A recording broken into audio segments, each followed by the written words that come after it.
আসসালামু আলাইকুম বন্ধুরা, সবাই কেমন আছেন? আজকে একটি কথা বলবো। সমাজ যাকে বউ পাগল বলে, ইসলাম তাকে শ্রেষ্ঠ স্বামী বলে। আসলে এটা কিন্তু বাস্তব। কজনও বা না মানে। এখনের পুরুষরা মানে ঘরের বউ যতই সুন্দর হোক, স্মার্ট হোক, তারপরে লক্ষ্মী হোক, গুণবতী হোক, রূপবতী হোক, এখন আমি মনে করি রূপবতী, গুণবতী, স্মার্ট, লম্বা চওড়া, ভালো ফেস, এগুলো হওয়ার চেয়ে ভাগ্যটা সুন্দর হওয়া অনেক ভাগ্যের ব্যাপার। ভাগ্যটা সুন্দর হওয়া মেয়েদের জন্য অনেক ভাগ্যের ব্যাপার।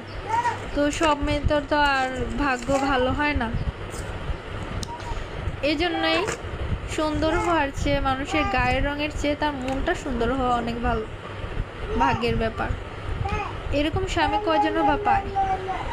আমি ভাইদেরকে যারা বিয়ে করেছেন, কখনোই নিজের বউকে, কারণ একটা মেয়ে কখনো আপনার বাসায় নিজে নিজে আসে নাই। আপনিই তাকে ভালোবেসে হোক বা অ্যারেঞ্জ ম্যারেজ বা লাভ ম্যারেজ, যেটাই হোক, আপনিই নিয়ে আসছেন। আপনি যদি না নিয়ে আসতেন, সেই মেয়েটি আপনার বাসায় নিজে নিজে আসতো না। তখন তো বিয়ের আগে তো মেয়েটাকে ভালোই লাগে, কথা ভালো লাগে, চলাফেরা ভালো লাগে, ফেস ভালো লাগে, মানে সব কিছুই ভালো লাগে। বিয়ের পরে কেন খারাপ লাগে, সেটাই বুঝলাম না। একটা মেয়ে কখনোই খারাপ হয় না, তাকে খারাপ বানানো হয়। কারণ সে যেগুলো ভালো লাগে তাকে অবহেলা সব কিছু করে ওকে খারাপ বানানো হয়। অবহেলা এমন একটা জিনিস যেটা মানে কোনো মেয়ে সহ্য করতে পারে না।